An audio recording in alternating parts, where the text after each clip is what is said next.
तिरंगे का हुआ था। उत्तर भारत के एक छोटे से गांव का नाम था रामपुर। ये वही गांव था जहां कभी आज़ादी की लड़ाई के किस्से हर चौपाल पर सुनाए जाते थे। लेकिन अब वहां सन्नाटा था।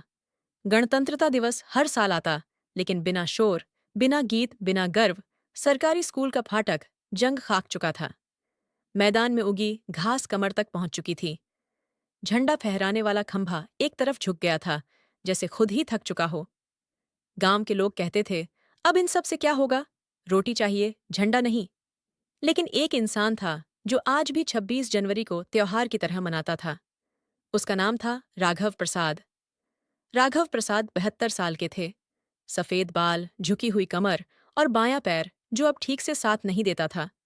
लोग उन्हें बस इतना जानते थे, अकेले रहते हैं, थोड़े अजीब हैं। हर साल झंडा लेकर स्कूल चले जाते हैं। पर सच्चाई ये थे कि राघव प्रसाद कभी भारतीय सेना में थे। सीमा पर तैनात देश के लिए गोली खाई थी और उसी गोली ने उनका पैर छीन लिया था।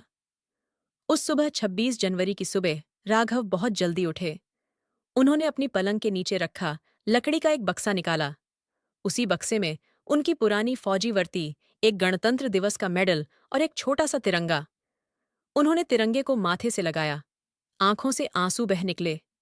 जय हिंद, आज भी तुझसे उतना ही प्यार है। उसी गांव में रहता था अमन। उम्र सिर्फ 10 साल। पिता मजदूर, मां सिलाई करती थी। गरीबी थी, लेकिन सपनों की कमी नहीं।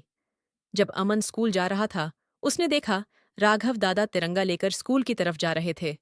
अमन दौड़कर उनके पास गया। दादाजी, आज कोई फंक्शन तो नहीं है? फिर झंडा क्यों? राघव रुक गए। उन्होंने अमन को देखा और पहली बार किसी ने उनसे पूछा था, गणतंत्र दिवस क्या होता है? राघव की आंखें भर आईं। राघव एक पत्थर पर बैठ गए। बेटा, उन्होंने कहा, जिस दिन भारत ने अपने नियम खुद बनाए, वह गणतंत्र दिवस है। अमन ने मासूमियत से पूछा, तो आज छुट्टी क्यों नहीं मनाते? राघव की आवाज भर आई, क्योंकि बेटा, हम धीरे धीरे भूलते जा रहे हैं। उन्होंने बताया, संविधान क्या है, तिरंगे के रंगों का मतलब और आजादी की कीमत। अमन चुपचाप सुनता रहा।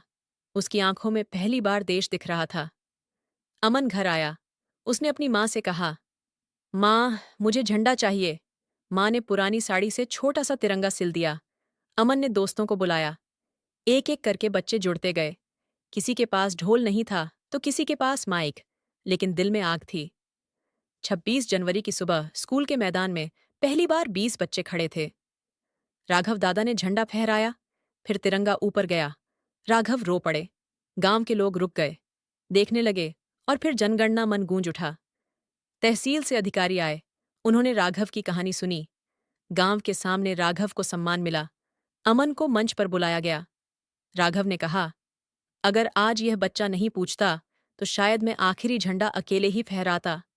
आज रामपुर में हर साल गणतंत्रता दिवस मनाया जाता है। स्कूल का मैदान साफ है। बच्चों को संविधान पढ़ाया जाता है। राघव अब अकेले नहीं है, और अमन वह कहता है, मैं बड़ा होकर फौजी बनूंगा। राघव मुस्कुराते हैं। तिरंगा लहरता है, क्योंकि देश तब तक जिंदा रहता है जब अगली पीढ़ी सवाल पूछती रहे। दोस्तों, अगर आपको शिक्षाप्रद कहानियां पढ़ना या सुनना पसंद हैं, तो हमारे BAPU RM हिंदी सुविचार चैनल को सब्सक्राइब करके हमें सपोर्ट करें। धन्यवाद।